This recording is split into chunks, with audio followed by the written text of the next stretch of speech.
Hello and welcome back to Insemination. My name is Laura High, and I am so excited to be back as your chaotic sperm donor baby of the podcast verse. I am so grateful and excited for our guest today. She is a recipient parent of triplet donor-conceived toddlers, and she is coming on today to talk about her experience as a recipient parent and to maybe give some friendly advice to intended recipient parents out there.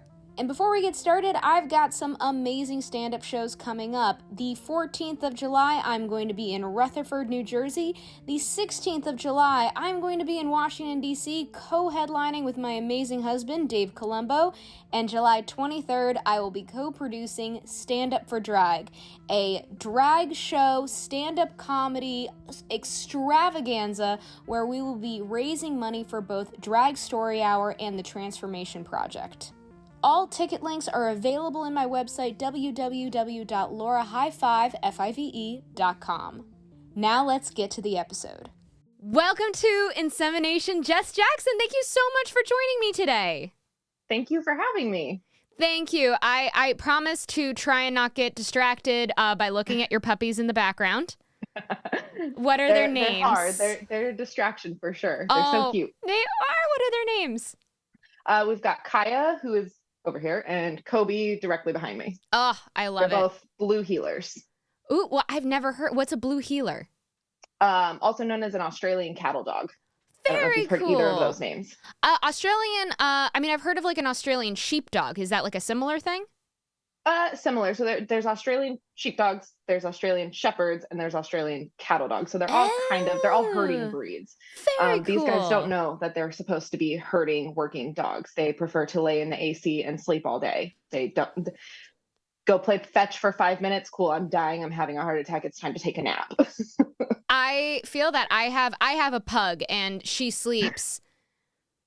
I mean, my 22 hours a day. Oh, easily. And then it's just like a quick little zoomy. And then she is out. Like, did you ever see Lord of the Rings? No, I did not. Okay, for any of you guys who Lord of the Rings, like to me, my pug, she's Gimli. You know, sprinters, not long distance runners. But that's for my Lord of the Rings crew out there. But go see Lord of the Rings. It's fabulous. It's wonderful. It's perfect. But thank you for coming on. I found you through TikTok. You're a recipient parent, and of two donor conceived children. Three. I have 2-year-old triplets. Oh my God. All right, you know what? You know what? Fuck the podcast. I just want to hear what it was like carrying and giving birth to triplets. Like that to me is just incredible. It was insane. Absolutely insane. We found out pretty early on that we were having triplets. Oh my God. And I carried them to 35 weeks and 5 days. I was a blimp.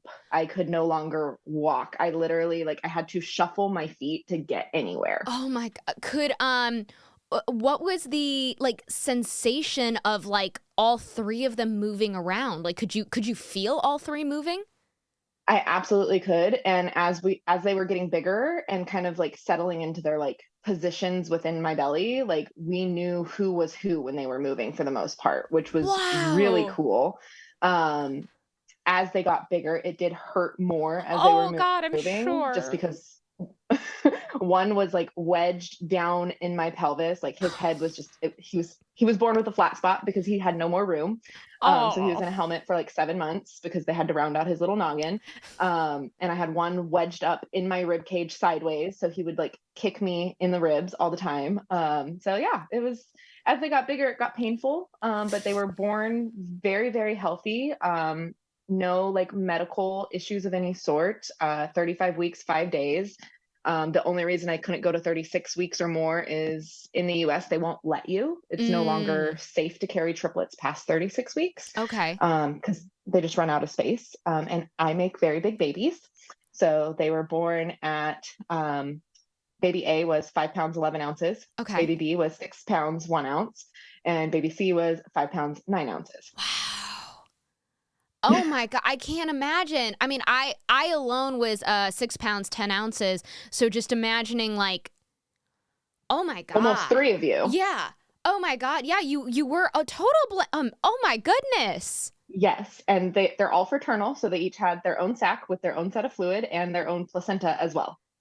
Now, So were you do triplets and multiples run in your family, or was this just a like just luck of the draw? so twins kind of run on my mom's side of the family, Okay. meaning multiple people in her on her maternal side had twins, but only one ever survived. Um, and it Wow. stopped a couple of generations ago. So we knew that possibility might somewhere be in my genes. But we ended up with triplets mostly because of the fertility industry. So I can kind of get into Ooh, that all with you a little right. bit when we get more into the story of Well, how we got where we are. I believe that that is our segue. And how old are your triplets now? They just turned 2 on the 4th of this month. Oh my gosh. Well, happy belated birthday to them. On the 4th of this month, I'm June Yes. 2nd, so they're right behind me. That is exciting. Yep, June 4th is their birthday. Aw, well, happy birthday, babies. Well, Well, happy birthday to you too. thank you. Their birthday I think was probably a little bit more exciting than mine. Mine was I just sat and watched Lord of the Rings. It was glorious.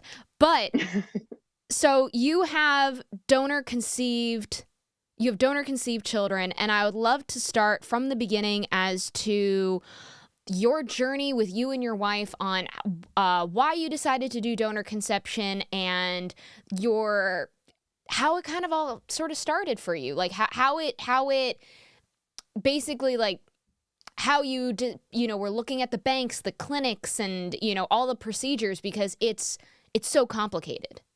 Yes, it is.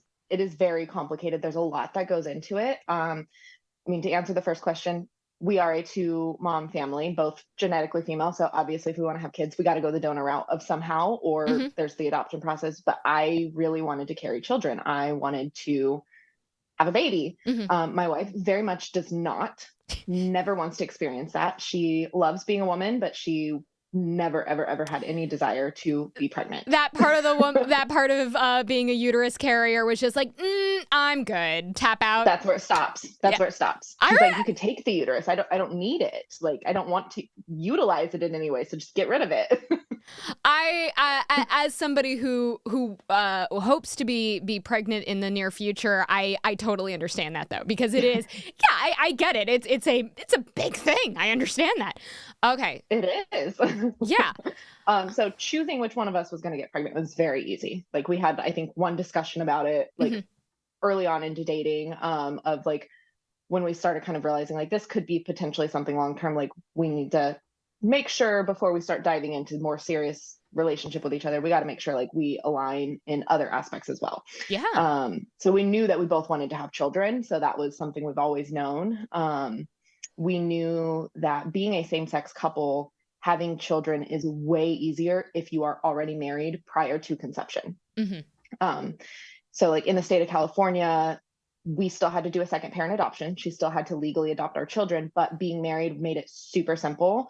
We just had to fill out some forms, pay $20 per kid, boom, we got some paperwork back.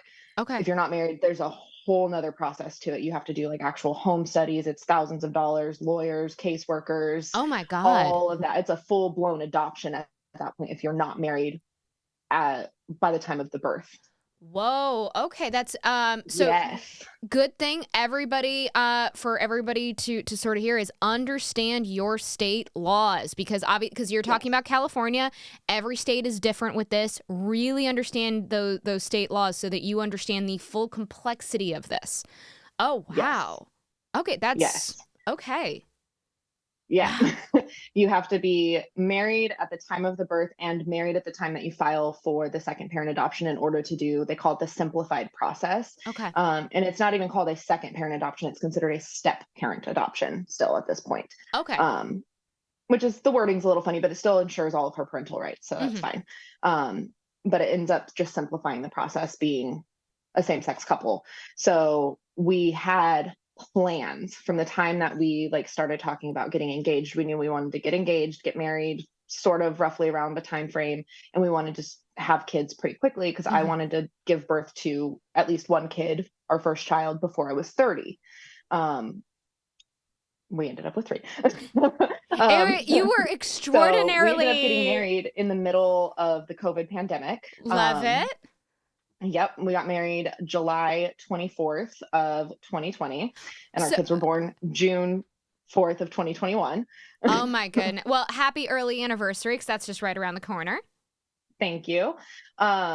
Yeah, we had to shift plans. That was a whole nother story. Of course. COVID weddings and all that. Yeah. But it was still beautiful. It was still fun.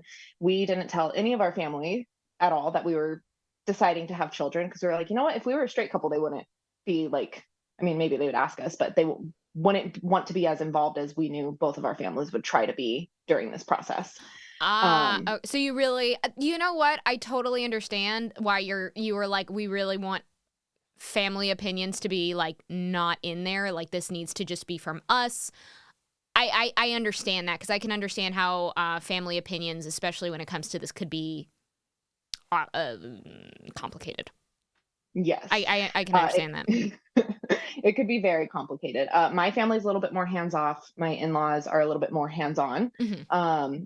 So we knew that they would want to have opinions around things that they shouldn't have an opinion around. Yeah. As far as like picking donors and stuff.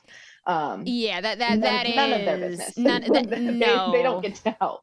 No, that should not be something that your in-laws or your extended family should be involved in. That is a very personal matter between you and your partner. Exactly. So as far as choosing how we wanted to go about it, for a 2 female couple, there are several options as far as like, you can have sperm shipped to you. You can have a known donor, which also comes with its own legal complications. So you need to, again, know your state laws regarding that and donor contracts and all of that if you were to use somebody that you know. Neither one of us had anybody that we knew that we would even consider. For anybody who just because I always need to hammer this out, because this is a massive piece of donor conception. If you are using a known donor, which I am all for, that's what I would highly recommend over anything else. But there's a big but to it. You have to hire a family lawyer from your state. Preferably the donor should also have a family lawyer from your state as well. Please do not get a random ass stranger off of the internet. It has to be somebody that you know. For God's sakes, no random serial donor off of the goddamn Facebook groups. I'm sorry, it's not safe. It is not safe whatsoever. Make it a friend. Sorry. So that was your PSA. Just want to make sure anyone who's listening. They even have an app now. Oh, Just a Baby? Donors. Yeah, Just a Baby. I know several people that have used that, and I'm like, yeah, please don't. No donor conceived person wants to find out that their biological parent was picked via like Tinder for donors. Like, it's not. That's not acute. And again, when we talk about how fundamentally like little this industry is regulated, like that is anything that we may have had is just like out the window immediately. Don't do that. Oh. Yes, exactly. Oh my God. So we didn't have anybody that either of us would even consider using. So we were like, okay, like obviously we've got to go the bank route. And I'm going to share a little bit of like my wife's history because she's already given me permission to do so.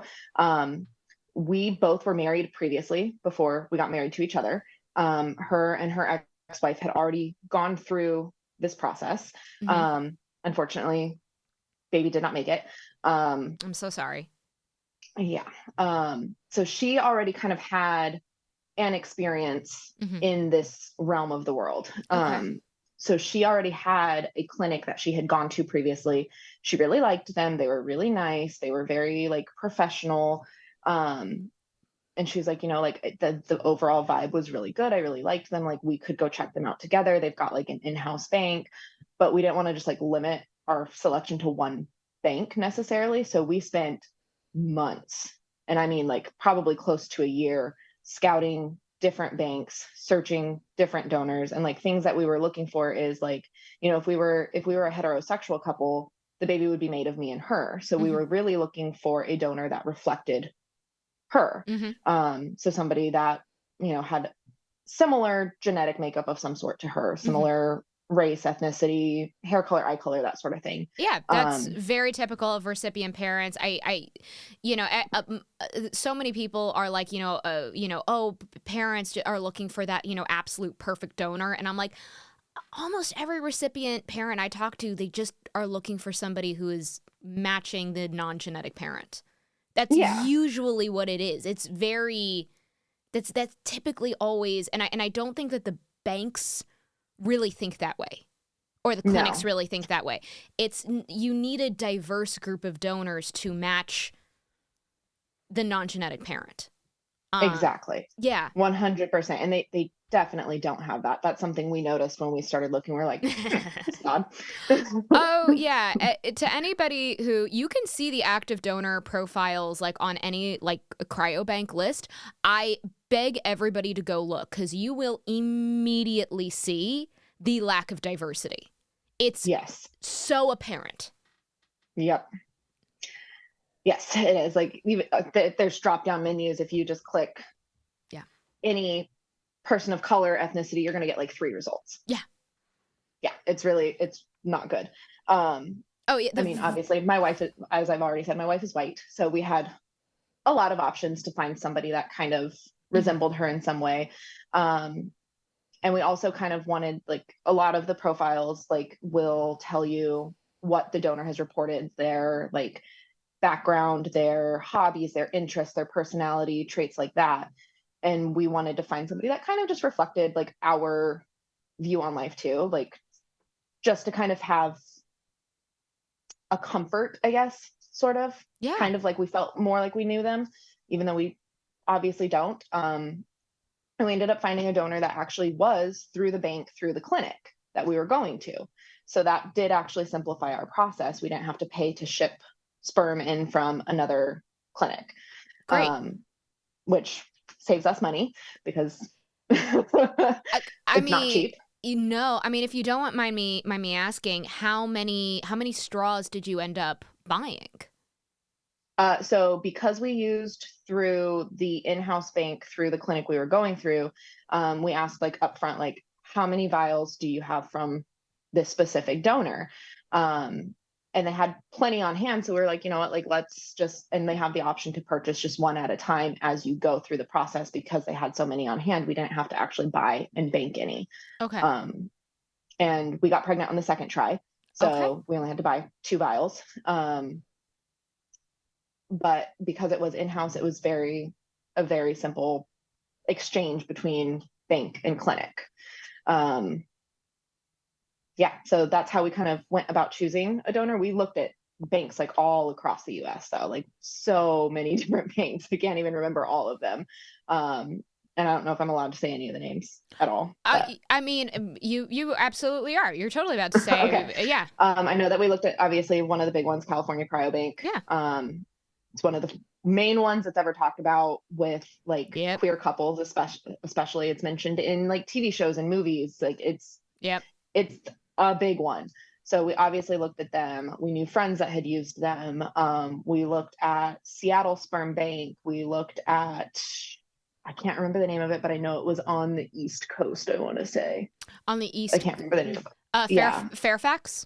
Yes, we looked at Fairfax. We looked at several different ones, and we ended up choosing the one that was attached to our clinic here in San Diego. Did you do IUI? Yes. Yeah, so we ended up doing IUI because we chose to do everything in the clinic because we wanted to give ourselves the best chance that we could to get pregnant. And like doing it at home just did not sound like anything we wanted to do. My wife is not the most serious when it comes to certain aspects of life. And that would be something she would not be serious about. She'd be goofy and laughing and probably end up spilling things and wasting money. That's an expensive thing to fucking spill. That would be, yes. And she's not graceful. She is very clumsy. She is very goofy. And it would we already knew like it would not go well. So we're like, you know what, let's just pay to have a professional do this for us. Her and I sound a lot alike because I have to say in terms of like grace and clumsiness, it's like, yeah, no, we don't trust me with anything expensive. Mm-mm. She's the reason we have plastic cups instead of glassware. I love that. Okay. All right. So her and I need to go get like a sandwich or something together and be like, yep, nope, that's. Yep. Next time you are in San Diego, let us know. Oh, hell yes. No, it'll be good. You guys, you guys can like leave us in like the kitty section, and like you and my husband can go get a drink together and be like, oh, thank God it's baby proofed with them. Okay. So now as you are going through this process, how is the clinic, I would say, educating you as a recipient parent about being a recipient parent? Not at all. Oh, like, so, like, anything? Like, do they offer counseling? Do they offer guide? No. Okay. Nothing. So, and that was one thing, like it should have sent up like red flags for us, but we were so uneducated. Like all we knew was stories we had heard from other friends and stuff that have gone through the process and had kids, my wife's own previous experience, and things that we see like on the internet, in TV, in movies. And basically the only thing like the clinic says, like whenever you like as a two female couple going in is, oh yeah, like you guys are all your baby's gonna need. You guys are gonna give this baby so much love, and you guys are all this baby's ever gonna need. And yes, we do provide our children with a massive amount of love. We do provide them with a very wonderful life. They are very loved, very well taken care of. But I can't say that we are all they're ever gonna need. They deserve more than that. And in the beginning, like we were just under that mindset that I feel like a lot of queer couples are, because it's what we're told from outside sources, that we're all our babies are ever going to need, and that's enough. And I guess to a certain degree, like, yeah, like that's as terms of keeping them alive and healthy, yes, but as terms of like their mental well-being and their emotional well-being, like we don't know how our kids are going to respond to being donor conceived when they're older. We don't know how they're going to feel about that, and we don't get a say in that. That's they're their own people. It's their own experience that they're going to have to live by our hand, essentially. But they don't give any type of resources of any sort. They didn't even like bring up like the donor sibling registry or anything like that to us. It was just very, very cut and dry, very transactional, very much like, have you guys picked a donor? Like, do you want to see our donors? The other thing is that if you go onto these websites for banks, including the bank we chose, you can see a very limited amount of info per donor profile. In order to actually see full profiles, you have to pay X amount of dollars to have full access to photos, genetic testing results, and like full profiles as far as their background and stuff goes. Like family medical history that they've reported, you have to actually pay to have access to that. If you don't pay, you get the free portion, which doesn't include any photographs, and it's very basic of like what their aesthetic looks are: hair color, eye color, height, weight, body build, and like interests. Like that's all you get. That to me is because I do know that is I'd say a very normal case that you have to pay extra money to like be able to see genetic testing. I'm sorry. That is with how much you actively pay, because parents are paying between like just per vials of sperm, it can be anywhere between like what, $600 to $2,000 per vial. I think we paid $750 per vial. Oh wow! So that's I hate talking about sperm this way, but like that's actually really well priced. Yeah. But even still, $750 per vial of sperm. And again, I know my listeners know this, but in case we have anybody who's new on, one vial of sperm does not equate to one full ejaculation. They take that one ejaculation and split it up into sellable vials. And now that there is no average that we have found in the donor conceived community in terms of how many times they can split it up. It all depends on how much that person is just like the volume that they are able to donate and their, I would say, like fertility rating. We've heard of one ejaculation being split up into like 3 vials. The highest I've heard of is 16 vials. Jesus. I'm like, look, I don't. I mean, I can speak to that because like I requested all of my medical records from the clinic. Yeah. I needed to have those in order to do the second parent adoption. So I requested all of my medical records from them from both times that we did the insemination. And both of our inseminations were done with vials from the same donation. So they were both from the same ejaculation. Wow. Do you have any, what was the clinics, like, what were they saying were their sibling cap? Oh God, I cannot remember. I want to say they said 10. 10 Or families? 10 families. I want to say they said 10 families. I could probably pull it up. I think they have it on their website. Do you remember, did your clinic require you to sign like a waiver or anything like that you would have to report pregnancies? I know that we signed a waiver, but I don't think it said anything about reporting the pregnancy itself. I think it said something about like not trying to find the donor. And I think I could get that pulled up too, but do you and then what kind of donor did you choose? Anonymous? Did you choose open ID at 18, known from birth? we did open ID at 18. Known from birth was not an option. Okay. As far as we could find on any of the clinics that we looked at, known from birth was not an option from any of the donors that we had looked at during that entire like year that we had been searching. And what year was that again? Like 2019, 2020. Okay. Why did you end up choosing open ID at 18? Honestly, so like I said in the very beginning, like we were very uneducated about the entire thing. And especially like we hadn't had that forethought to like reach out to donor conceived adults and like get their input and their feedback and talk to them. Like you're not told to do that, and like based off of everything that we had seen and heard and learned, like the industry doesn't want you to talk to us. Like the industry does not exactly want, like they don't tell you to do these things. They don't bring up any of this stuff to you. And so like we go off of what we've been told from friends, what we've seen on TV, what we've learned ourselves. Even if you just like Google search like how do two women, oh God, I'm sorry, that was loud. Even if you Google search like how do two women make a baby, like you don't get any talk of like what it would be for our children to be donor conceived. It's all about us. And the only part about any of this that is about us is our desire to have a child. Like that's kind of where it stops. After that, it becomes about our kid and our well-being of our kid. Yeah. But so we basically were like, you know, like we don't really have a preference because we don't like we're all our baby's gonna need is all we're told. So in the beginning, like, yeah, we were very ignorant to it. Like we have a YouTube channel and we did videos all throughout like our donor conception.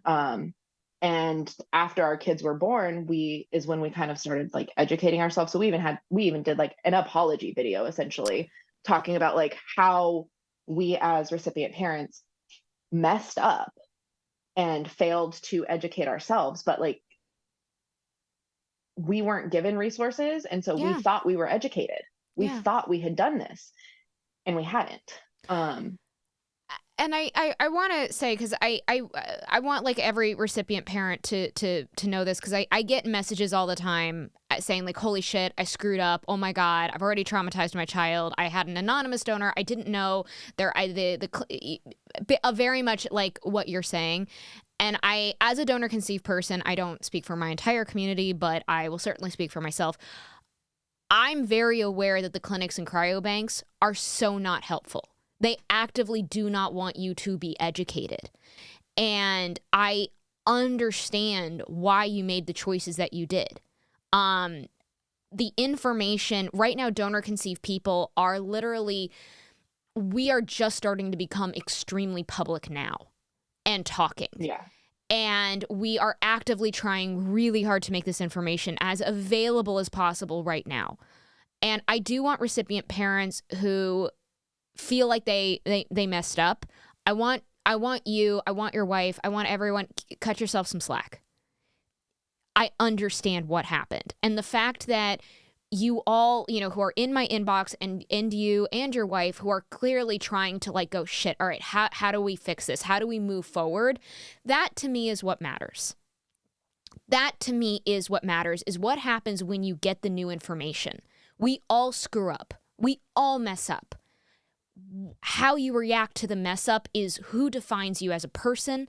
And to me, it clearly shows the quality of parents that you guys are, is that you were able you were able to take this information with humility and able to absorb it and able to move forward. And as a donor conceived person, I thank you for that. I thank you for the ability to bob and weave as you did. Thank And you. I really appreciate that. Like hearing that, it does mean a lot. Like we obviously we knew that our children were always going to know that they were donor conceived. mhm, One, we're a two mom family. Two, we believe in like rigorous honesty. And that's one of like our core values as a couple. It's one of our core values as a family. So we knew like they're always going to know. It's always going to be an open conversation yeah. at our dinner table. Like we are always going to talk to them about it. We printed and saved our donor profile from the very beginning so that when they get older, if they want to see his profile, if they want to see his baby pictures, we have photos from like baby to I think he's like up to like 6 or 7-ish in the photos Hmm. that we have.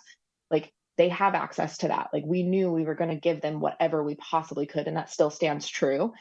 But now knowing everything we know, like we want to do better. If they want to find him, we are going to help them find them. If they want to find donor siblings, we are going to do everything in our power to help them find their siblings. We are going to do everything in our power to let them meet their siblings as early as they want to, inform those relationships and those bonds, and just do right by them. When did that, so then, when did this, I would say, change happen for you and your wife? When did you guys look at the situation and go, oh, we need to change tactics? We realized that we were not given the information that we desperately needed. Like, what inspired that change? Honestly, I think it started as the kids started kind of growing and like their features started changing. So we have two boys and a girl. One of our boys, minus hair color and eye color, is a copy paste of the donor. Like Wow. we can put his photo next to the donor's baby photo, copy paste, except donor has brown hair, green eyes, our son has blonde hair, blue eyes. Wow. Yeah. Like, and we were like, he looks so much like him and Ooh. so little like me and so little like my wife. Like one of our sons is like a copy paste of my wife somehow. Like I don't know what they did. Somehow we got her egg up in there too. Because he is 100% her child. Somehow, like, just her presence, like, absorbed the DNA through breath of air or something. Yeah. We've got our daughter who is a copy paste of me. We've got one son that looks just like my wife and then one that looks just like our donor. So Oh my they all look vastly goodness. different. That's It is beautiful and it is crazy, but like just looking at him, we were like, we've got to do better. Like it just kind of sparked that like wow. I guess like an unease in our stomach of like maybe we need to educate ourselves a little bit better because we didn't have that info like I said, and it was just kind of like, maybe he's going to want to know and see an adult version of himself one day, and we don't have adult photos. We don't have that access yet. Um and like I said, the fertility clinic that we went through did not provide us any resources for our children either. Mm. No resources for us as recipient parents, but also no resources for our future children. They didn't provide us with the information for the donor sibling registry. They didn't provide us with info as far as even the open ID at 18. They didn't tell us like, okay, when your kid is 18, like this would be the process to get in contact. Oh, Um, wow. Oh, they None of that. really left you in the dark. It was very, very transactional. It was cool. Here's our credit card. Here, sign this paper. Here, let's go back to this room. Let's do this thing. Did the because I'm sort of reading in between the lines, so please tell me if I'm wrong, but I'm feeling like the transaction was making you feel, the transactional, I would say, like, energy around this, was that making you feel uncomfortable, like how just very cut and dry it was? It's hard to say because it was kind of a mix of both. Like I remember us leaving the clinic and being like, man, like this was too easy. Like this was too easy. Like they don't interview you. They don't ask how your mental health is. They don't ask anything about you. It's, do you want a baby? Cool. We're going to help you make a baby. And I remember thinking like, that's kind of odd, but then at the same time on the reverse side of it, it's like, okay, there's kind of a weird kind of comfort in the way that they presented it of like, we're going to help you. We're going to make this as easy for you as we possibly can. And so it was kind of like we got a little bit of both, and we're like, we kind of just wrote it off as like, well, like this is just kind of what happens when you can't have a baby on your own. I hope that makes sense. No, So it was kind of a mix of uncomfort because we just felt like this was way too easy, and the yeah. comfort in the way they presented it. They like wrapped it all up in this neat little package and just like presented it to us of like, here, we're going to do all this weird behind the scenes stuff. So you guys we're going to make it easy. Yeah, no, it does make sense. And it's this fine line that we really need to traverse, because I want, oh God, I'm trying to figure out the best way to say this or phrase this, but it's like, there is an acceptance that we have, because there is an acceptance that needs to happen that donor conception is not the same as having a child naturally. There does need to be some, I would say, different bumpers around it, different guidelines. Absolutely. Absolutely. Because it's not the same. It's not the same. And I feel like even as a same-sex couple, they presented it in a way that tried to make it feel like it was the same. That it's not our fault that we're a same-sex couple, but we're going to make it the same. If that makes sense. Like they tried to present it that way. And so I can only imagine what a heterosexual couple experiencing fertility issues that has to go the donor route, what they experience. Like I can only imagine what they go through in that aspect. I mean, I can't I mean, my parents are a heterosexual couple who are struggling with infertility, and my parents were going through this in the 80s. So like this was I mean, it's still the Wild West right now, but like when they were doing it, it was literally doctors calling each other up saying like, hey, who's free to make a deposit in a cup for me? Like it was It was absolute. Have you ever seen the video of what my conception was? Yes, yeah. I did watch it. So. Yeah, I mean, my donor dropped his jizz off at a hotel for my mom to pick up. So like it was.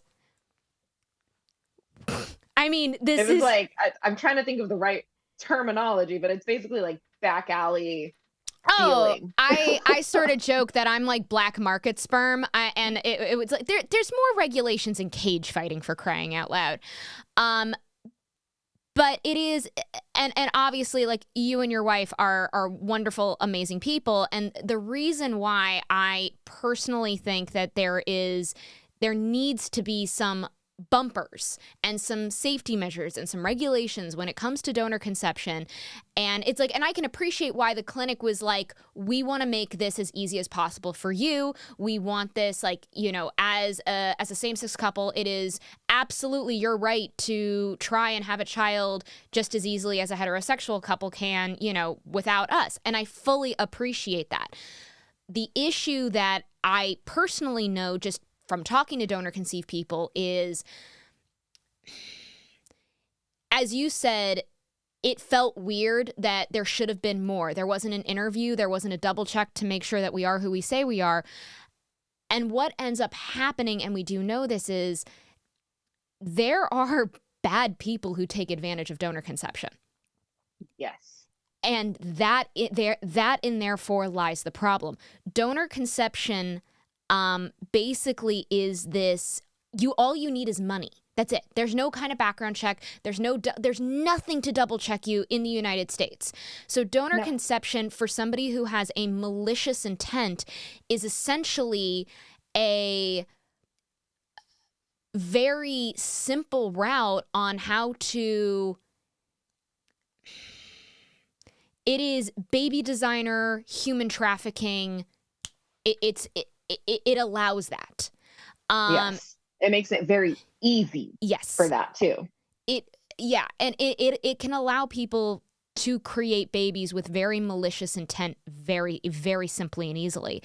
Yes. And I cannot go into detail about this yet, but there will be some stories coming out in the future talking about this with victims who are the bravest human beings I've ever met in my goddamn life, and they are in the process of coming forward. Yes, so stay tuned. It will be coming public. So it's like, again, I'm not speaking out of my ass on this one, You just can't speak I just can't of speak about it anything yet. at this exact moment in time. I can't, but yes, it is. So I do understand like that kind of like hesitancy and going like, wait, how is and that, and I do believe that again speaks so much to your character and responsibility of like, wait, it's this. I can just sentient human beings just buy the vial and we're good to go. I can totally understand that, and the fact that they didn't tell you about like the donor sibling registry or anything. Did they talk to you anything about like regulations about? How I want to say that pretty much the only thing they really talked to us about is that they did the genetic testing on the donor when he donated or before he donated. And they did some blood work on me to just like run like my hormones and stuff essentially. And they told us about the family cap, and I want to say it was 10. I want to say that it was 10. I could be wrong on that, but that sounds very familiar. Usually it's somewhere between 10 to 20, 25 is a family cap. I mean, that's the reason I asked about the reported pregnancies, though, is typically in order for them, because there's no tracking system that any of these clinics or cryobanks have. So in order for them to hypothetically stick to their sibling cap, they require parents to report pregnancies. Yes. Which is why we tell all recipient parents, please, for God's sakes, report your pregnancy. Which I do feel is so stupid, because essentially the clinic and cryobank puts the responsibility on the recipient parents to do their job for them. 100%. That is exactly like what happened with us. Like had I not followed up when that first cycle failed and said, hey, I'm bleeding, I need to come back in and we need to do this again, there would have been no follow-up from them. When we did find out that I was pregnant, I took my test like on the day that they told me to, and then like 2 or 3 days later is when I called them. Like they never called me to follow up. I mean, I did call them fairly quickly. I don't know if they would have followed up if I had waited a week or so. But like I said, like 2-3 days after we took that first pregnancy test, I called them and I let them know. And then that was pretty much it. We didn't talk to them anymore after that until after the kids were born. I did report our pregnancy. And I do know, because I have cyber stalked their website several times since having the kids, that they did update our donor's profile, because when we initially chose him, his profile said that he had no confirmed pregnancies. Now it does say yes. And that was another thing that we looked at. We wanted to pick a donor that was like around our same age, that sort of thing. So our donor had donated when he is our same age. So I'm 31, my wife is 30, she'll be 31 in August. So he is around 30. He donated when we were all like 24, 25. Okay. So he's the same age as we are, and that was another thing that was important to us. We wanted to make sure that we had a donor around our same age, so that the likelihood of him still being around in 18 years, if our kids wanted to reach out, was greater than if we chose a donor that donated many, many moons ago. Also, that kind of just freaks me out on its own accord. Yeah. What kind of genetic testing, like, were you able, what kind of genetic testing did the clinic do, and how much did they educate you on genetic testing? Basically the education for like the genetic testing, like we looked it all up. I'd have to like pull it all up and look again. But basically like his genetic testing came back with like no red flags of any like genetics bad stuff. And that was basically all they told us. We did get like a report that listed like the things he was tested for that all came back negative. So basically like he got a clean genetic testing bill, and we had access to like look at supposedly what they all tested him for. And that was pretty much it. It was, hey, we've tested him. He passed all the testing. Did they, I guess like, so they didn't really walk you through how genetic testing worked and how much like I'm assuming they didn't do a full panel. I'm thinking not, now that we know everything that we do know. Again, they don't educate you. They don't talk to you really about it. It's just like they give you all these little bits of information to make you feel more comfortable, essentially. But Yeah. they don't really dive in deep and be like, okay, so this is everything we tested for. These are the things we haven't tested for. So these things Yeah. you could still potentially be at risk for because we didn't test for them. It's just like, hey, we did this. He's good. Well, because the But average, there's also all these other things over here that we didn't check. I mean, because the average person, you say, a clinic, a cryobank is like, we tested them for 1,000 genetic illnesses. Like, as someone who's a stand-up comedian with absolutely zero science background, like firsthand, I'd be like, wow, that is so much, only to find out it really isn't. Exactly. It sounds great, and they do present the information of like, look how great we are. As you said, they put it in a nice little package going, here you go. Here's your little sperm package. Congratulations. Exactly. Oh man, okay. Ooh, that is that is scary, and I can't as somebody who is not a parent, I can't imagine kind of looking back on it going like, wow, we thought we had, at least 90% of the answers and realizing we have like 10%. Or less. That's really scary. It is very scary. So how, in terms of like emotionally, because I know that like, understandably, a lot of recipient parents struggle with, I'm going to say, acknowledging the potential for the donor's biological parents' importance in the child's life. And that can be a really hard thing to swallow and sort of integrate. How have you and your wife navigated that emotionally? Emotionally, emotionally, we're both on like the same page as far as like, so the contract that we signed with the fertility clinic basically essentially said like, we aren't supposed to look for our donor essentially. Mm-hmm. But really the only like ramification they can hold us to would be not letting us use his sperm again in the future, which like we're good. We got 3 kids. I'm done. So as soon as our kid's voice, we want to find him. Cool. DNA test. Let's get the ball rolling. Let's find him. You were very efficient in your pregnancy. I will say, like, that was, you did it. Oh, that's the other thing I need to touch on as far as the fertility clinic. Yes. Goes. Oh my goodness. Of course. Yes. Yes. Before we sidetrack down farther. So when we were talking first about getting pregnant, my cycles were very inconsistent. Like I have always been a lesbian, always knew I was a lesbian, have never been on any form of birth control, never needed to be.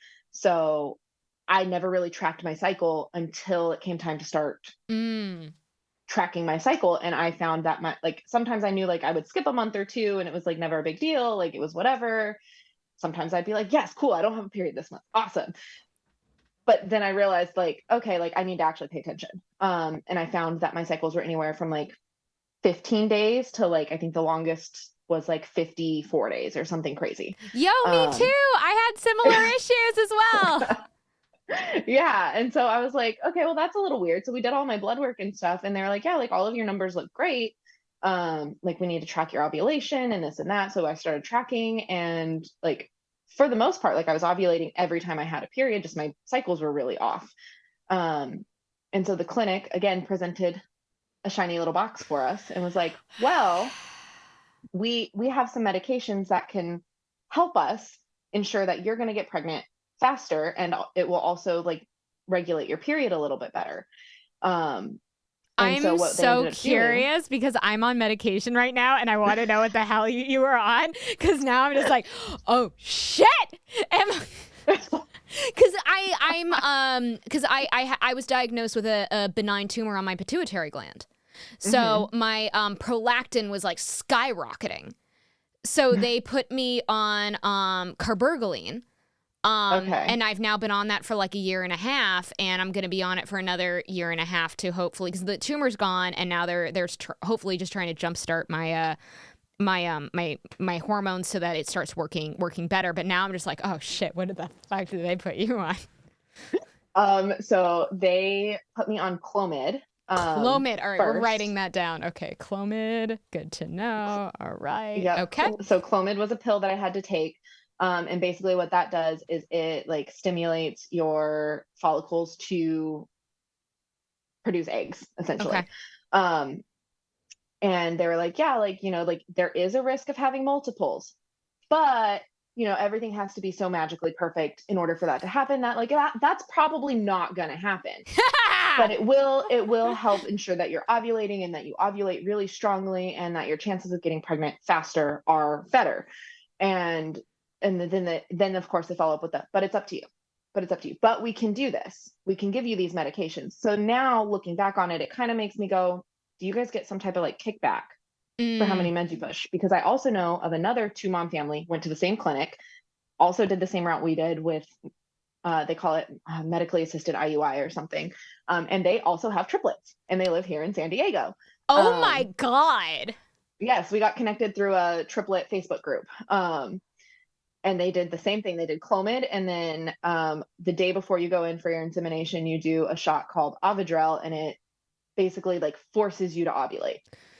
Whoa. Okay. All right. We are writing those 2 medications down. Okay. You're like, avoid. Wow. I mean, only if we have to. Okay. But yeah, no. Okay. So so they basically like we immediately went to that because they were like, it's going to really increase your chances of getting pregnant faster, which is going to like, decrease the amount of funds you guys have to pour into getting pregnant.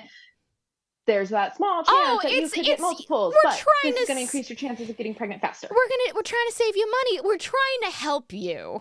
Yes, exactly. It all circles back to that pretty little box of we're going to make it easy. We're going to help you. We're going to make this happen.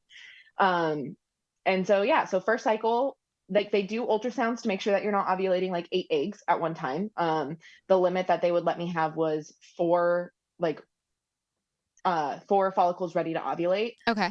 Otherwise, they'd pull the plug and say, we got to skip this cycle. So the very first cycle, I had 3 that were ready to go, and that one did not take. And then the second cycle, I had 2 that were ready, and 1 that they were like, it's kind of iffy. It's probably not going to be ready in time. Bam, it decided, nope, I want to be ready. And we got all 3 eggs ovulated, all 3 eggs were fertilized, all 3 eggs implanted, stuck, and survived. Wow. Yes. But again, it's one of those things that like now looking back on it, I wonder if they get some type of financial gain from pushing these medications, especially now knowing what I know from my friends that have also gone through that process. Oh my God. Oh my God. Open up a whole another Pandora's box for you. Well, I will say, like, I mean, in the donor conceived community, we do consistently talk about like what have been the side effects on us long term from these fertility drugs, because there's very, very little studies about long term side effects. Like they don't really do tests on adult donor conceived people. They're just like, okay, baby's alive. Good. Fantastic. Move ahead. But like we've never had long-term studies on our health, our physical health, on our mental health. And I want to be very, very cautious talking about this because again, this is just very like within the donor conceived community, but there are certain things that like all the pods have. Just all the pods have. And it again, it's one of those things where we want the studies to happen because it's just, it's just a little too, coincidence is not a strong enough word. And we would love to see what the correlation is. Is it the fertility drugs? Does it have to do with frozen sperm versus fresh sperm? Does it just like all of it? We'd like to know because there's too many of us that have these issues. Yes, exactly. And that's another thing is when we were talking about the meds, that is one question that I brought up. I said, are there any, like, could this potentially put our future children at risk by using these medications? And, oh, no, it's safe. Oh, no, it's safe. There's no complications for your future children. Like you're going to be bloaty. You're going to be this, you're going to do this, you're going to feel this. And there's the risk of having multiples. And that was that. But there's no long-term effects, but they left off the part of, we don't know for sure yet. Yeah. Oh, yeah. God. So, and us trusting, it all comes back to like, you want to trust these professionals, these people with these high educations that like are helping you. They're helping you. So you want to trust them. So it's just that thing of like, okay, like you're telling me this and I'm just going to blindly follow your lead because you're the professional, you know what you're talking about. I am the woman coming in off the street and you're going to help me get what I want out of life. And they're literally holding your future family like in front of you going like, just it's right here. It's right here. Mm-hmm. It's just right here. Come on. It's okay. We're just trying to make it easy for you. Yep. We're trying to make it easy for you. We're trying to save you money. You got to spend a little bit of money to get these medications because also as a same-sex couple, none of our treatments were covered by insurance. Mm-hmm. And so like they kind of pushed gently, still gave us that back door of like, you can't sue us if something bad happens. It's a choice that you're making to go through with these medications, but like they're going to help you. We'll sign off on it. They're going to help you, but it's your choice. But they're going to really help you. Oh my God. And so it was, and especially with my cycles being so off, they kind of almost pushed it a little bit harder of like, it's really going to help you. Yeah. So we chose to go ahead and do it because we're like, you know what? Yeah, like we do have savings for this, but like we don't have an endless amount of savings. Yeah. So like if we can make this work on the first or second try, awesome. Yeah. And I mean, I don't ever want it to sound like I didn't want my children, like, but like who plans for 3 children at one time? Yeah. I mean, that is a very, very different like, I love my kids. I will never, ever, ever, ever, ever say I don't, or that I didn't want all 3 of them. Because the other thing is like, and like, that's another thing they brought up is they're like, if you get pregnant with multiples, like you always have the option to do a selective reduction. So if that happens, like it'll again be up to you whether you want to go through with it or not. And immediately we knew, like my wife and I just like, we looked at each other and it was just like, nope, we're keeping them. Like we know. Yeah. So, and that's the other thing is they kind of give you that out of like, if you were to be one of those few small percentages that ends up with multiples and you don't want them, you have the choice to not have multiples. As a recipient parent who's now has 2-year-olds, what would be your advice for recipient parents who are about to start the process or who are in the process? Because more and more people are doing donor conception every single year. What would you advise them? My biggest piece of advice is to talk to donor conceived adults. Like talk to donor conceived adults, get their stories, talk to them about how they're feeling, ask them for basically, how can I do better as a recipient parent? Like, what would you have liked to see your parents do? And again, honesty, like your child needs to know. It's not even just the fact that they deserve to know. They do deserve to know, but they need to know from the beginning that they are donor conceived. You need to be able to give them as much info as you possibly can. And as you said, like, if you have a known donor, somebody you know, a friend, a non-related sibling from the other side of the family, something like that, use them so that your child has access to that growing family medical history, because the banks aren't going to follow up with these donors who they're recruiting at 20, 21, 22. Their brains aren't fully developed. I still don't even know all of my family medical history at 31. I just found out that my mother had a thyroid condition of some sort, and I didn't know. I now have Hashimoto's that I got after pregnancy. Oh my God. Yeah, I had it's nowhere in any of my family charts whatsoever, and I just recently found out after my mother died that she had a thyroid issue. Oh my God. And Hashimoto's is really hard to diagnose. Mm-hmm. Oh my God. It's not fun. It's not fun. It is not fun. Oh my God. So then, so sort of taking it then a step further, because there are a lot of I would say there are recipient parents that we talk to who are like, well, yes, of course I'm going to tell my children that they're donor conceived. But we hear a lot of recipient parents, with a very small donor conceived child saying, yeah, but the donor conception is not going to mean anything to them. It's not going to mean, their donor won't mean anything to them.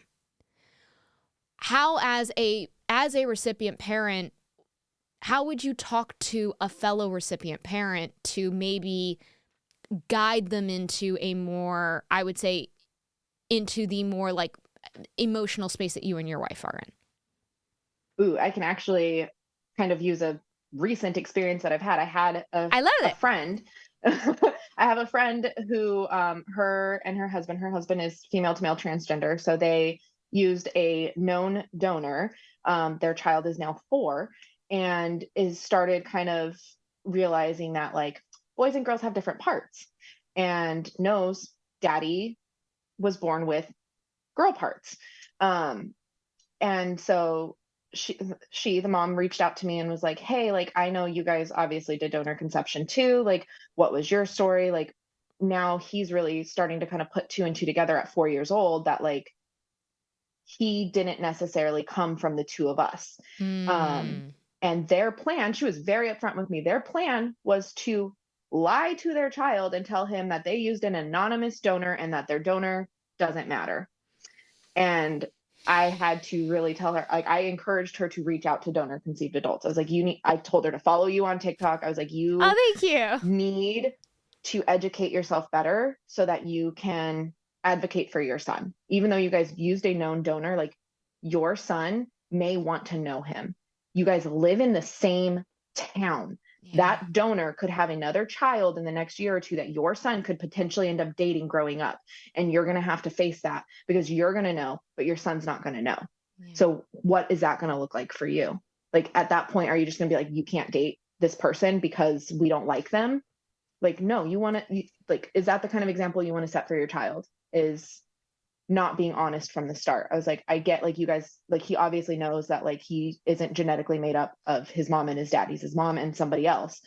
But like emotionally, you need to put your child first and like your feelings and your wants around this and including dad's feelings. Like at this point, like, sorry, his feelings about not being genetically related to his child don't matter anymore because your child's feelings need to come first because he's his own person and he's going to need to process and deal with that in his own way. So I gave her some book resources that we have for our own children, just to kind of talk about the process of what they might have had to go through to make a baby, and just kind of emotionally put that in her head of like, emotionally put yourself in your kid's shoes. How would you feel? And emotionally, like just be honest and put your kid first. Like I don't know how else to phrase it other than like when we become parents, you know, the process of becoming a parent, like it's all about us. It's all about what we want. It's all about like, we want to be the best parents we can be. We want this, we want that. We want this for our kid. We want to set our kid up for this for life.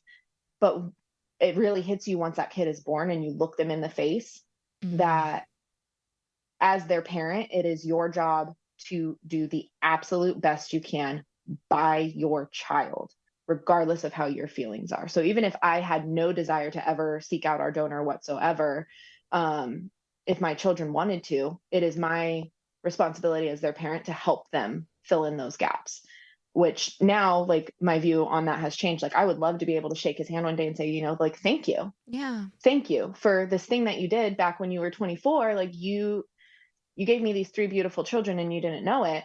And like, thank you for also like sitting down with me face to face and like being a part of my children's life. Like a kid can't have too much love. Yeah. It's love ain't pie. We don't run out of it. I love that. I forget who said it or who came up with it, but I thought that was the most beautiful thing is that love is not finite. It is infinite. Exactly. It's not pie. Exactly. And there are so many donor conceived children that I know who did grow up, you know, knowing their known donor, like it was their Uncle Bob. And yeah, they love their Uncle Bob. Their Uncle Bob's great. They had like a great relationship with their Uncle Bob. And that was really cool. It was like, you know, it was awesome. But their parents were their parents. And there was it doesn't take anything away from the parents. It doesn't take anything away. Letting your kid know that they're donor conceived, letting your kid know they're donor doesn't take anything away from you as the parent. No. It takes nothing from you. If anything, it just gives more to your kid. Yeah. And that's all that you could want. It gives more to your child. It gives them the opportunity for another person in their life to be there for them, for another person in their life to love them, to have their village, because they always say it takes a village. Oh, yeah. Like it gives them another person in their village. It gives them access to medical info that they may not have for another 10 years. It gives them access to like, hey, like I have this one weird physical thing that I can do, and like neither one of my parents can do it. Like, oh, cool, you're double jointed, I'm double jointed. I must have got it from you. Oh, I have, I don't know, one specific freckle that you also share. Yeah. That's really cool. It's that genetic mirroring can be absolutely so powerful. I mean, I remember when I found out that I was donor conceived, I was 14 years old, and then I was sitting with my my maternal grandfather, and I was just like, really great relationship with him. And I was looking at his hands, and I realized our hands were shaped the same. And in that moment, I realized because this entire genetic relationship that I thought I had with my father was now gone. And then like looking at my grandfather, who I am genetically related to, and seeing that genetic mirroring, that we have the same hands, I remember that being a very like grounding memory for me, going like, oh, okay, there was just something in there that meant a lot to me. And that brings me back to that point of our one child that looks like our donor. Yeah. Is I want to be able to give him that one day. And so I'm going to go off on a little bit of a tangent. Go Feel and free to edit if you need tangent. to. I am the youngest of 5 kids. My 3 oldest siblings are all adopted. And they look nothing like our family, like our biological family.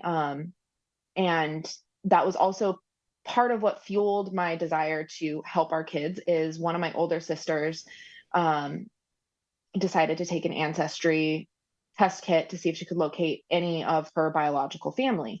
All of my adopted siblings grew up knowing they were adopted. They grew up knowing like their biological parents, biological siblings, thing like that. But biological parents passed away. They've kept in contact with some siblings. Family spreads out, loses contact, that sort of thing.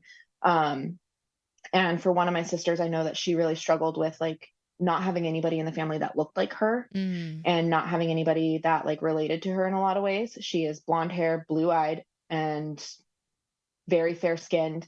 My mother was also fair skinned, but she had darker hair, darker eyes. My dad is Mexican.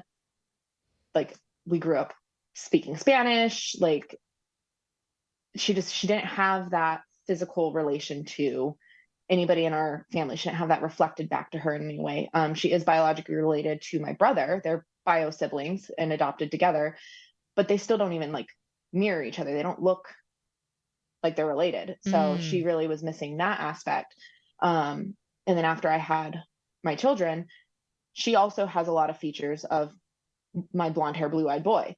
And so she has a very special bond with him because she can kind of see herself mirrored in him, even though they don't share any genetic makeup. Yeah. And that was also another thing that really made me go, I need to be able to give them more in life. Okay, you know what? Now, because I was sitting here wondering, like, how did you guys make these emotional jumps so quickly? And now I'm like, oh, okay.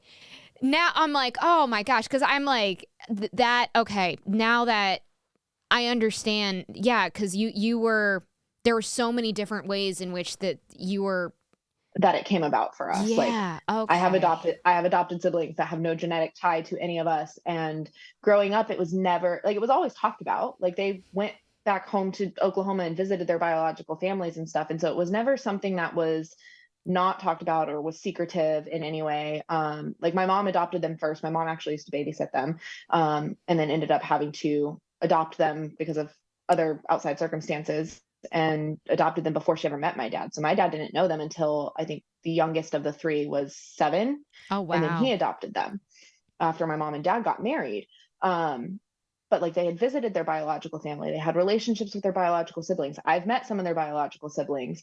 And it was never really talked about that they felt like they were missing anything until adulthood, when it all sort of started coming around for them. Or maybe it did earlier and they didn't know how to voice it. But now that like we're all adults, because there's huge age gaps. My oldest sibling's 16 years older than I am. Oh, wow. So Okay. there's pretty big age gaps. So they might have just not talked to me about it until I also became an adult. So that kind of also helped tie it in for us of like, okay, like, yeah, like this is important to you, but you also do know some of your biological family. So I can't imagine what it's going to be like for my kids who don't know any of their biological family at this point. Like you had some type of tie to them, but my kids aren't going to, and that sucks. Wow. Yeah, no, yeah, no, sorry. Now my brain No, is no, no. like, It's a lot. but yeah, no, it's all so true. And also, I love that you also brought up the fact that, you know, the fact that they were missing something didn't come up until they were adults, because that is something, you know, talking to recipient parents, I would say in our donor conceived community, a lot of recipient parents are like, well, my kid doesn't ask about donor conception. They don't care about it. And we're like, well, how old are they? They're like, well, they're 11. I'm like, give it some time. Of course they don't care at 11. Give it some time. I'm like, also, they might care, but they're just nervous and scared to talk to you about it. They're 11. Yeah. They know, and it's like, and it's we. And they know, like, these are my parents, and I don't want to hurt my parents' feelings by saying, yeah, I feel like I'm missing something. And it's why we encourage recipient parents to be like, we actively talk to your kids. Like, even if they're not bringing it up, you bring it up, because absolutely they might not realize that it is okay, because it is instinctual for donor conceived people to be like, am I allowed to bring this up? Am I allowed to talk about this? But you mentioned books and resources that were really helpful to you as a recipient parent in terms of like talking to your kids. What were those books, or what are those books? So as far as like talking to our kids about like how they were made, there's a book called The Pea That Was Me. It puts it into like very childlike, age appropriate language. That's the word I was looking for. Age appropriate language of how a baby is made. And there's different versions. So there's like for a 2-mom family, there's for a 2-dad family, there's for like a family that is struggling with fertility. Love it. So there's different versions of this book. And then there's even a page at the end where the kid can fill in their own stuff. Oh, cute. So I have 3 copies of it because I have 3 kids. So they each are going to get their own copy when they get older to fill out with their own info.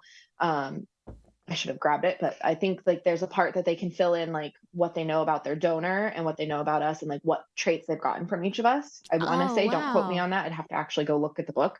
But I know that there is a page in the book for them to fill out. Very cute.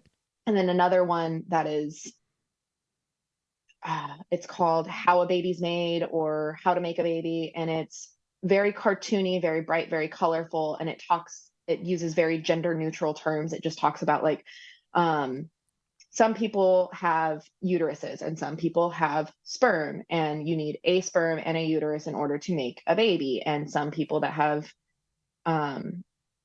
uteruses can't make eggs. And like, it talks about it in very age appropriate language for, I believe, like 2 years and up, and talks about like people that do have sperm and uteruses together and people that have 2 uteruses and things like that. And you're like using a doctor, things like that. It helps kind of like just explain things to a child of like how they could have been made, but not necessarily about like anything beyond that.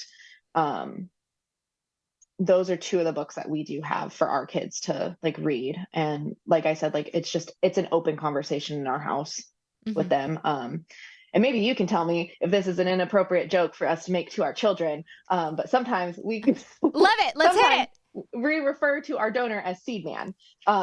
So that I got no fucking problem with that. But again, I'm for me, it's like, look, I'm on a different plane of existence. I'm a stand-up comedian, so like, you know, what I deem as appropriate might not always be what the community thinks is about. Obviously, that'll be something we address with our kids and adjust as they get older. If they're like, you know, I'm not really comfortable with you calling him Seed Man. Like he's our donor, he's our dad or whatever. So like we'll tell our kid that looks just like their donor, like, you look just like Seed Man, or you look just like your dad. Like, we kind of use the same interchangeably until they find the language for themselves, essentially. Like, they're only 2. They don't really know what it means, but we want him to know, like, you do look like this other person, and we love you, and you are so perfect. And but I love that you added that and saying, like, you know, when your child finds the language that they want to use, you will respect that. And I appreciate that so much as a donor conceived person, because there are so many times when we are talking to recipient parents and we are like, you know, that is your child's biological father or biological mother, biological parent. And they're like, no, it's the donor. I'm like, no, they're literally the biological, like that's just science. It's science. Exactly. And this isn't meant to hurt you. I can't remember where I read it and where I heard it phrased like this, but like our donor didn't donate to our kids. He donated to us. So like we can refer to him as our donor because he donated to us, but he's not our children's donor. He didn't donate anything to them. He's just, our children are alive because he donated to us, but our children get to choose how they want to refer to him as they grow older. And we have 3 kids, so they might all choose a different language for him, and that's okay. And we're going to respect that. And we're going to teach the 3 of them to respect each other's wishes as well. Like if one wants to say like, he's my dad, cool, he's your dad. We're going to refer to him as that. If you want to call him bio dad, if you want to call him father, if you want to call him seed man, if you want to call him my donor, like whatever you want, we'll call him that. You want to make up a name until we find him and we find his real name, cool, we'll call him John or Jake or Bob or whatever you want to call him. Like, yeah, we put it in our kids' hands. And I love it. And to me, it's always such a green flag for me as a donor conceived person listening to recipient parents like use this kind of language, because to me, this also, the fact that y'all are so comfortable, you're grounded, and you're secure in your relationship with your children. You are secure. And that to me trusts the fact that you know that you are putting in the work as parents to genuinely do the best job that you can. Because I'm not a parent, so please always take this, but I am aware of the fact that to be a good parent, you have to go outside your comfort zone. You are not going to be able to do everything within your comfort zone. You're going to have to step outside of it. And the fact that you and your wife so quickly and easily were like, okay, let's go. Let's move it. This isn't about us. This is about them. It just, to me, again, speaks so much about you guys as parents. And thank you. And I have no doubt that your kids are so loved. They're so loved. They are perfect. They are so loved. They have huge families on both sides that just absolutely love them. And eventually we would like to give them that third side as well, if we can. Absolutely. And right now we're at the point where we're like, they're 2, and it's like this gray area of, I mean, I don't even know if it's a gray area, but it's like, do we do anything now at this age to seek out and find these people? So we have them on the donor sibling registry. They have not gotten any matches, donor or siblings. And we're kind of at that point of like, do we wait and we keep the conversation open and we talk to them regularly and like let them know like, hey, if you want to get tested, like eventually in your life, like we're going to really encourage you to get tested as you get older. But like if at this point as a young child, you do want to get tested and you do want to use that information to seek out genetic relatives, like we'll let you. Or is it like we do that for them now? But like, it's one of those things of like, do we make that choice for them? Like we've already made so many freaking choices for them. Or do we wait and give them that choice when they're a little bit older and they understand and they can make that choice? That is a very, I would say, debated topic within the donor conceived community. Is that's what I've seen also. Yeah, it's very debated. Is when do you put your kid on 23andMe or Ancestry? Do you do that when they are 2-3 years old, or do you wait until they're old enough to consent? And it's a hard conversation, and I do feel like there's sides to both, because like as you said, you've already made so many choices for them. They should be allowed to make this choice.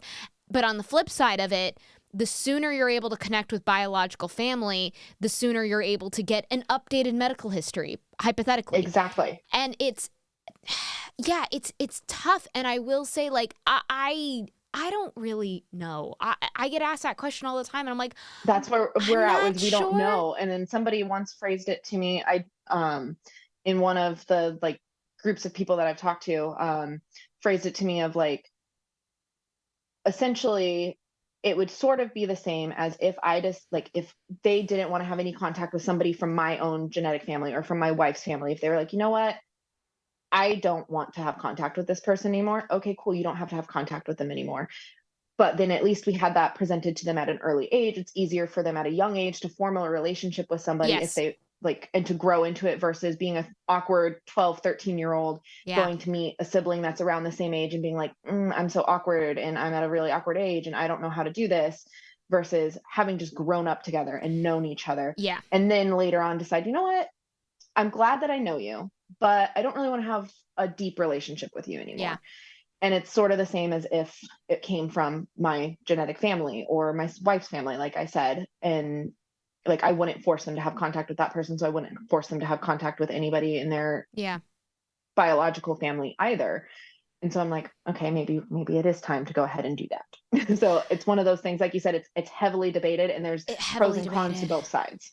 There really is. I mean, I would certainly say if your child is showing, I would say, medical issues, like a chronic problem that you're like, this is, we're sort of going through like a diagnostic roulette wheel. I would say absolutely get yourself on I would say always health goes first. And if Yes. if there are problems that are just seemingly consistent, do it. But yeah, I mean, like, and what you just said, extremely good point. Because if you have the chance to have a relationship with the biological family or have access to that at an earlier age, that is really nice, and it really is wonderful. And if they choose, like, they're like, nah, I'm good, I don't want this at a later age, that's also great. I mean, again, it's tough, and I've heard donor conceived people say, you know, both sides of the argument. What I will say though is, no matter what you guys decide, definitely if your child is like, I definitely want to get tested. Oh my God, for all recipient parents, please get your child tested. You know, get them on Absolutely. immediately as soon as they're like, yes, I am interested. You do it. Absolutely. Yep. That absolutely. But 100%. But yeah, I would say for any parents who are asking the same question, go ask more donor conceived people this question as well. Hear more sides of the argument. Because yeah, it is an interesting question, and I don't fucking even know myself. And it goes back to that, like, we don't know how our children are going to feel or respond about being donor conceived in general, and we also aren't going to know how they're going to feel about that. And back to your point of the 11-year-old, like an 11-year-old, it's not super important maybe, but like maybe it is, and they don't know how to voice it. And so like, I'm hoping that we're going to raise our children in such an open language and open communication with us that like they would feel comfortable coming to us and saying, I really want to get tested. I really want to seek out people that are genetically related to me. And like, it also forms a new set of complications for us having 3 kids that are triplets. One may want that, one may not. And then we'd have to navigate those waters together of like, okay, your brother really wants to know these people, but like, that means like they might start to circulate into your world. And like, that's okay if you choose not to have a relationship, but you may ending up knowing them because they may come to birthday parties. They may come to graduation. They may come to these things because your sibling wants to have a relationship with them, and we need to honor that. But you can choose to stay away, but you're going to have to know who they are. Like, it brings up that for us as well. So that's a whole nother topic. Yeah, I do think that you're in a particularly complicated situation, but I honestly, with how y'all have navigated it so far, I have full confidence that y'all are going to figure it out. Thank you. And with that, any final thoughts? Anything that you want to tell those recipient parents out there? The only thing I can say is, like I said, talk to donor conceived adults, as many as you possibly can. Follow you on TikTok. Listen to this podcast. And just at the end of the day, remember that like the best parent you can be means putting your child first. Yeah. And like you said, stepping outside of your comfort zone in order to do that may be necessary. And at times it is going to be necessary. Oh, it will happen. There's no way that will not happen. Every parent has to step outside their comfort zone. That will always be the case. I don't know a single child, parent, family dynamic where that has not been the case. Yeah, it's already happened for us, and our kids are only 2. Like I've had to step outside of my comfort zone. I had really bad postpartum anxiety. I could not let anybody hold my kids. I think it also had to stem from a lot of NICU trauma too. Like even when my wife would hold them, my skin would crawl sometimes. Like I didn't want anybody to touch them. Oh, I'm so sorry. It was bad. I had to go on medication, and that's the other thing. Get help. Yes. Reach out. Ask for help. Yes. Postpartum depression, postpartum anxiety, postpartum psychosis. They're all very real things. And that they're affect normal. everybody. They're very, and they can very affect normal. the non-biological parent as well. My wife Yeah. had postpartum depression and she did not carry. She did not give birth. Oh my goodness. Yeah. Oh my, no, absolutely. These things are so normal. They're so common. My goodness, please. Oh God, anybody listening to this. Yes. Please. Yes. Get actively seek out resources, actively Yeah. seek out help and counseling in some way. Yes. And yeah, like that's the only thing I can say. Absolutely. And thank you, because that is it's so not brought up enough, and it drives me crazy because it is something that it should. There's so much shame wrapped around that. There's so much shame wrapped around something that is so common. It drives me crazy. And it's just like, let's just let everybody be fucking miserable out of this like weird, I don't know, ideology, pretend rule that we decided we made up. Like we're supposed to immediately fall in love with our children, which for me did happen. It doesn't happen for everybody though. Yeah. But I don't know a single parent in my own personal life experience. I don't know a single parent, and I know a lot of them, that did not have some form of postpartum something. Yeah. Oh my goodness. Like that is how common it is. I don't know a single parent that did not have something: anxiety, depression, psychosis, something. Yeah. Oh my Rage. There's postpartum rage too that is also not talked about because you're not supposed to be angry. Oh, you're not supposed to be angry. I mean, I feel horrible. I didn't even know postpartum rage. What is that? Basically like little things can trigger it, and like you just get really angry. I did not have it, thank God, but I do know some people that did, and you just get irrationally angry and you just want to like smash and break things. Like you just get very rageful. Wow. And it can become very, very dangerous having Yeah. a newborn baby around. And people don't talk about it because you're not supposed to be angry. You're supposed to be in this happy little pink cloud bubble because now you got this new baby, but you're not sleeping, you're not eating, you're not showering, you're not taking care of yourself. Yeah. Yeah, the reality in which we do not, it's, and how many, and it's like you really do think, and it relates to donor conception, recipient parents, and obviously anything postpartum, how much better and easier and genuinely happier we all would be if there was no veil of secrecy, if all of this was out in the open, if we were all able to talk about this, if we were all able to be validated in terms of donor, like all of it. How much easier and better and healthier we would all be. Exactly. Well, thank you so much for your time. I cannot say I appreciate it so much as a recipient parent. The fact that you have been so open online, on TikTok, on YouTube, coming forward and telling your story, because as much as I firmly believe donor conceived people need to be at the forefront of making the changes to this infertility industry, we cannot do it without the recipient parents, because you are the patients. You are the ones. It is very, very true. Like it goes hand in hand. Like no one wants to listen to us either as recipient parents, but like if we work together, maybe we can push through and get somewhere if enough recipient parents and enough donor conceived people are talking about it. Yes. And I do think actively we will create the change that we need to make. And where can people follow you to, learn more of your story and get updates and all that jazz? So I'm on Instagram and TikTok. My handle is _Jess.Jackson. And YouTube is just Jess Jackson. Amazing. Well, Jess, thank you so much. Please extend also my my thanks to your wife as well. I will. Thank you. Please give scritches to your dogs and hugs to your kids. I will. Thank you. They are just waking up from nap, so I do have to go. You gotta go. Absolutely. Go be a parent. We'll talk to you soon. All right. Thank you. It was so good to talk to you. Good to talk to you too. Bye-bye.